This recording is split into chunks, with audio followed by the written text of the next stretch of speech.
Ciao ragazzi, bentornati sul mio canale. Iniziamo subito con l'intervista, tranquilli. Volevo solo ricordarvi, se non l'avete ancora fatto, di iscrivervi al mio canale e di attivare la campanellina.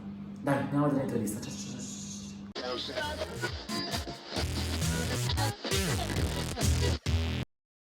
Eccoci, allora intanto ciao Carmen, volevo Ciao Rocco. innanzitutto ringraziarti per il tempo che mi stai dedicando, perché so quanto è importante, soprattutto quando lavoriamo tutti.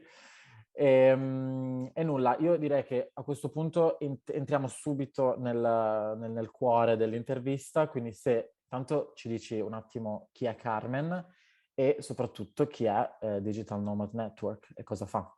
Ciao Rocco, grazie mille per avermi invitata, sono molto contenta di fare parte di questo ciclo di interviste che sta iniziando e sono anche molto contenta che ci hai trovati come Digital Nomads Network e ti racconto un pochino di cosa si occupa esattamente e come può aiutare sia chi si affaccia nel mondo del nomadismo digitale e sia chi lo fa da tempo. Per chi non è ancora nomade digitale, offriamo un'area gratuita nel sito dove si sta arricchendo con tanti articoli su come diventare nomadi digitali, dai consigli su come creare un buon curriculum vitae, a quali possono essere per esempio le piattaforme dove trovare lavoro da remoto, che è un argomento di solito il più complesso per chi si affaccia per la prima volta in questo mondo. Facciamo anche delle consulenze private, poi dopo in quel caso per chi vuole magari dice guarda io ho un lavoro fisso, sto facendo questa cosa, voglio fare questa transizione con calma, però avrei bisogno di un affiancamento nel quale mi insegni perché veramente voglio imparare magari a usare determinate aree dove cercare lavoro, oppure voglio imparare delle tool specifiche che non so usare, come può essere il lavoro in agile o addirittura anche utilizzare Adobe basico per chi ha bisogno di dire vabbè ho bisogno di una base di disegno grafico ma non voglio diventare un disegnatore grafico. Questi sono i servizi un po' per chi non è nomade digitale. Poi per chi è nomade digitale ci sono le varie guide classiche di viaggio, città, paesi dove andare e inoltre l'idea di creare un networking di collaborazione, quindi chiunque abbia voglia di raccontare un po' la propria storia come nomade digitale o scrivere qualcosa sul sito è ben accetto ovviamente perché più punti di vista ci permettono di dare più esperienza, più ispirazione alle persone che veramente vogliono un pochino cambiare il loro stile di vita. Inoltre un'ultima cosa, poco fa, sicuramente non l'hai visto perché l'ho pubblicato tipo una settimana fa, e abbiamo creato un'area online per fare yoga, perché io sono insegnante di yoga e oltre a Ottimo. creare tutto un corso gratuito che sto creando sugli aspetti più teorici dello yoga, abbiamo creato proprio delle lezioni per chi vuole seguirle a remoto, perché realmente ritengo che lo stile del allora, l'equilibrio è importante in tutti gli aspetti della vita, però quando fai il nomade digitale è veramente importante avere delle piccole routine e uno stile equilibrato, perché sennò perdi la rotta facilmente. Una cosa che magari volevo percorrere un attimino, perché ho visto un post sul tuo Instagram che lo diciamo definiva punto per punto che cos'è e come si diventa nomadi digitali. Quindi ti andrebbe di ripercorrere un po' i punti che ci sono su quel post?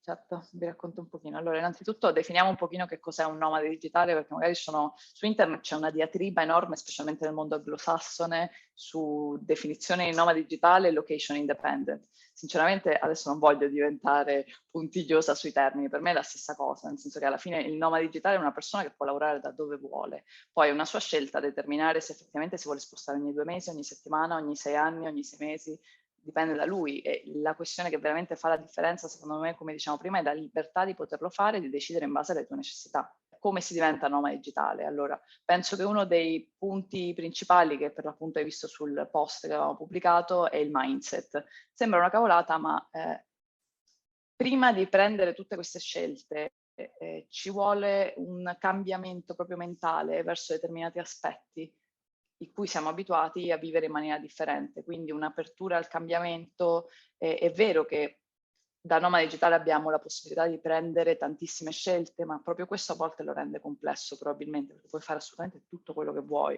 quindi può portarti a disperderti e ad avere anche paura, perché paradossalmente uno dice io voglio fare questo, però quando hai tutte le possibilità vuol dire che hai anche tutta la responsabilità di quelle possibilità e quindi un'apertura al cambiamento e anche un'organizzazione da un lato e dall'altro lato una flessibilità a che quell'organizzazione non vada come te lo aspetti, va bene così, perché fa parte anche del bello delle cose inaspettate della vita, no? Poi c'è l'aspetto un po' più pratico di identificare quelle che sono le skill digitali che ognuno di noi ha, perché anche se non lo sappiamo, ognuno di noi, anche se non lavoriamo in remoto, in digitale, abbiamo delle skill che possono essere trasformate nell'ambito digitale. Quindi ognuno di noi è diverso ed è importante focalizzarsi un attimo se si vuole diventare una digitale e dire ok, quali capacità potrei dare io nel mondo del lavoro in remoto? Come faccio questo? Io sempre consiglio entrare nelle piattaforme di lavoro in remoto, cercare un pochino l'area a cui apparteniamo, come può essere un ambito legale, le comunicazioni, il marketing, il customer service o il development, ce ne sono tantissime svariate, un pochino quasi tutte le attività che si fanno nel mondo odierno, eccetto magari attività realmente fisiche come possono essere dei massaggi o fisioterapia, non si fanno da remoto, però la maggior parte hanno la possibilità. Paradossalmente, anche se tu fossi un fisioterapista e volessi fare il lavoro da remoto, forse potresti trovare un buon ambito nel mondo del copywriting per scrivere sulla fisioterapia, se quello che vuoi fare non ti interessa fare la parte manuale del lavoro. Quindi riesci a identificare un pochino quali sono le caratteristiche sulle quali potreste puntare e dall'altro lato vedere quali sono le cose che si richiedono in quell'ambito che magari ancora non hai sviluppato e come sviluppare quelle skill, perché sicuramente avrai delle cose che dici queste sono le mie skill, però queste anche sono richieste e non ce le ho ancora, quindi le imparo. E poi c'è l'aspetto di trovare il lavoro da remoto. Una volta che hai il mindset impostato, hai fatto un pochino una cernita delle tue skill digitali, devi riuscire a trovare il lavoro da remoto. Non è così difficile come sembra, perché veramente, specialmente post pandemia, l'unica cosa positiva che ci ha lasciato è che l'espansione del lavoro da remoto è esploso di colpo. Quindi ci sono tantissime offerte di lavoro, tantissime realtà. È anche vero che come in tutti gli aspetti del lavoro molta gente manda curriculum continuamente, quindi a volte ti risponderanno, a volte no. Il mio consiglio è costanza, pazienza e i canali giusti. Sono le cose essenziali. La costanza vuol dire che ogni giorno dedichi 20 minuti, 30 minuti sempre a controllare la tua area, a vedere se ci sono nuove offerte, a mandare curriculum, crei magari dei diversi aspetti come possono essere dei preformati scritti per fare delle offerte di lavoro con rispetto a una cover letter, eccetera, eccetera. E la pazienza sicuramente, non demordere, non prendertela male se dopo un mese magari che hai mandato tutti i giorni non ti arriva l'offerta di lavoro che aspettavi, magari dopo 2 ti arriva, o magari il giorno dopo che già avevi deciso che non ce la facevi ti arrivava. Quindi non si può mai sapere. E i canali giusti, nel senso che sapere come usare ognuno dei canali. Ci sono delle piattaforme che sono più pensate per trovare lavori in freelance, che sono ovviamente a tempo determinato, più brevi, a volte durano anche come collaborazioni a lungo termine. Quindi una volta che avete trovato il lavoro da remoto ci sarà l'ultimo passaggio che è scegliere dove andare. E qui arriva l'esplosione dei 1000 posti, mi sono ritrovata spesso prendendo delle mappe dove dicevo ok vado in Grecia, no vado in India, no vado in Thailandia, no vado qua. Io personalmente mi muovo, come penso anche tu da quello che abbiamo parlato, in base al clima. Certo, sì, sì, Cioè, fondamentale. io non voglio vivere l'inverno, quindi questa scelta dei posti dove andare va un po' in base alle priorità di ognuno di noi. Cioè, magari per me la priorità è il caldo, ma io conosco un sacco di nomadi digitali che adesso stanno in Finlandia perché amano la neve e va bene così, ossia il mondo è vario, è Esatto. normale.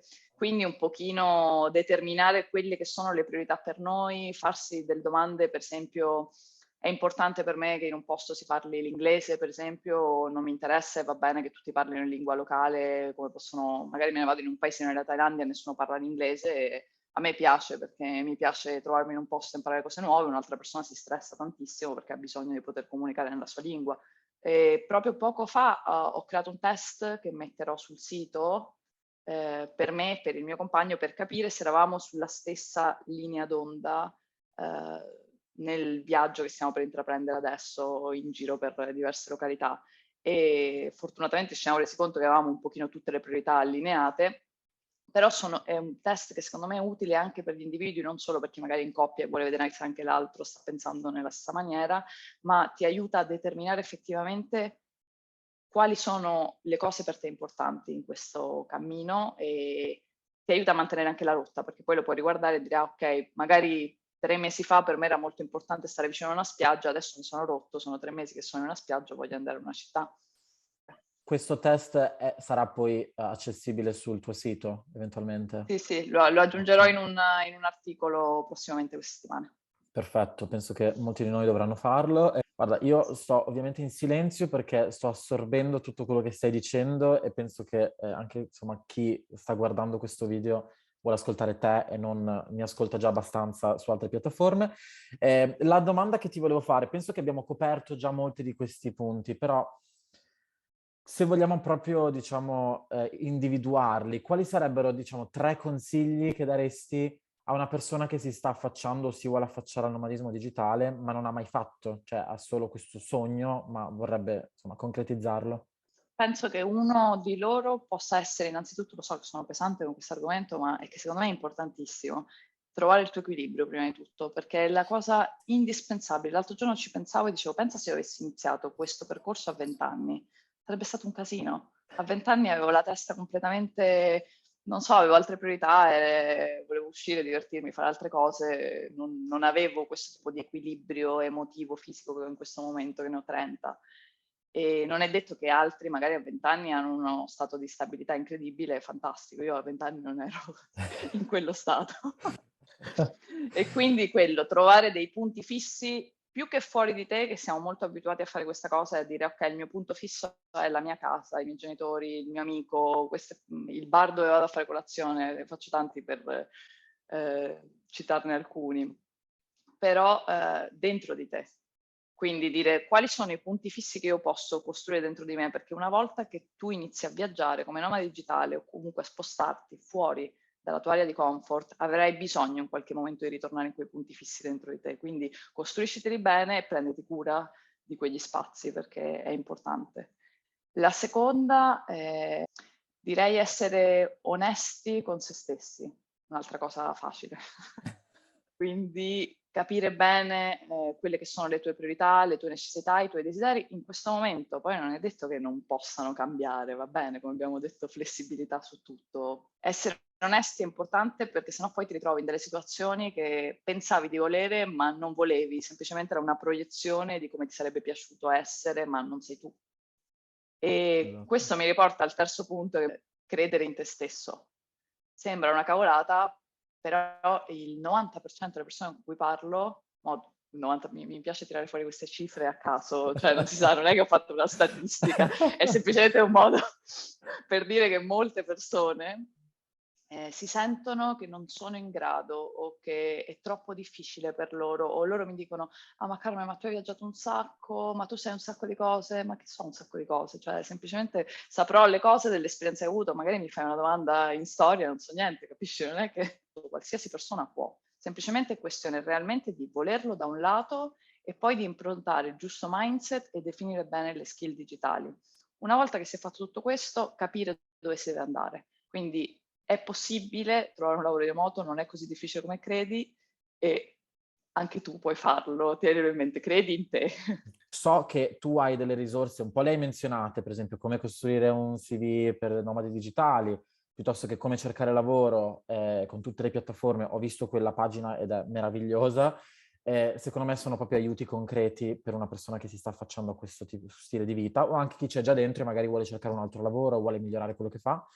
Quindi sicuramente lascerò queste informazioni sotto al video e altri eventuali insomma, link utili che poi Carmen tu mi deciderai, insomma, mi manderai. E poi una cosa in realtà legata a quello che hai detto, che mi è tornata in mente adesso, ho letto questo libro di Mark Manson, praticamente c'era questa frase che a me ha segnato tantissimo, che diceva quando non sai esattamente, non hai idee, non ti senti creativo in un momento, non sai esattamente cosa fare, tu fai qualcosa. E quel mindset lì per me personalmente ha proprio cambiato totalmente la mia prospettiva rispetto a come fare le cose, quando farle e cercare di raggiungerle. A chiusura di ciò, ti chiedo una cosa che non c'entra assolutamente niente con quello di cui abbiamo parlato finora. Alcune delle persone che mi seguono sanno che ho creato questa playlist che si chiama Nomados, dove metto insomma canzoni di vario genere, di vari background, di vario tipo, che mi aiutano un po' mentre lavoro oppure mentre sto viaggiando, eccetera. E mi piacerebbe sapere se anche tu hai una canzone che io magari posso aggiungere a questa playlist. Guarda, mi prendi proprio su un argomento che mi appassiona perché per tanti anni ho organizzato concerti di musica e sono appassionata della musica e ritengo che sia il modo migliore per me per concentrarmi. L'è sempre stato, sia dallo studio al lavoro, se non mi metto le cuffie, mi metto la musica, non riesco a concentrarmi bene. E forse è il segreto dei nomadi digitali per lavorare nei bar, perché tutti mi dicono come fai a lavorare in un bar? Perché c'è casino, mi metto le cuffie, non esisto più. Se dovessi, allora, è difficilissimo scegliere una canzone, come sai benissimo le canzoni cambiano in base al mood del giorno, però oggi proprio ne stavo ascoltando una e si chiama Konnichiwa di Donny Bennett. Ottimo. Non la Non so se ho detto conosco. bene Konnichiwa, però Mm. vabbè, è una parola difficile. Ti prendiamo, insomma, ci fidiamo, ma mi manderai ovviamente il link, l'aggiungo perché non penso di conoscerla. Però intanto ti ringrazio. Se c'è qualche domanda o qualcosa di vario genere, immagino che insomma ti si possa contattare, c'è una mail o possono contattarti tramite Instagram, come funziona? C'è qualche contatto? Sì, il contatto diretto può essere direttamente mandarci un messaggio tramite Instagram, anche se avete dubbi sulle cose di cui abbiamo parlato. Cioè, a me fa piacere, nel senso, se voi mi scrivete appena ho tempo, mi metto là e vi rispondo. Quindi se avete qualche dubbio, magari non sapete dove trovare i link o magari i link che vi abbiamo passato su questo video non sono sufficienti per risolvere i dubbi che avete, scrivete pure o su Instagram o mandando un'email a digitalnomadsnetwork@protonmail.com. Però Instagram è più rapido, l'email ci metto di più a rispondere, sappiatelo, per il momento, poi dipende da quanto si saturerà Instagram. Certo. Grazie mille Carmen. Io davvero non so come ringraziarti per il tempo e le informazioni super utili che ci hai donato oggi. Molto piacere, spero di incontrarti presto di persona, anche se è uguale Succederà. praticamente. Sì, ormai è Però così. ci ritroveremo in qualche clima calido, in qualche spiaggia a Quello è una chiacchierare di questa certezza. intervista. Quella è una certezza. Grazie ancora Carmen. Grazie a te, Rocco. Ciao. Eccoci qua, spero vi sia piaciuta l'intervista con Carmen. Lei per quanto mi riguarda è formidabile, io innamorato. E iscrivetevi al canale se non l'avete ancora fatto e mettete un like al video, che a me fa sempre piacere. Lasciate un commento, insomma fatemi sapere se l'avete trovato utile. E mi raccomando iscrivetevi perché ci saranno altri video di questo genere e altri video in stile un po' con Rocco, no? Come già sapete. Quindi ci vediamo al prossimo video e mi raccomando, fate i bravi ma non troppo.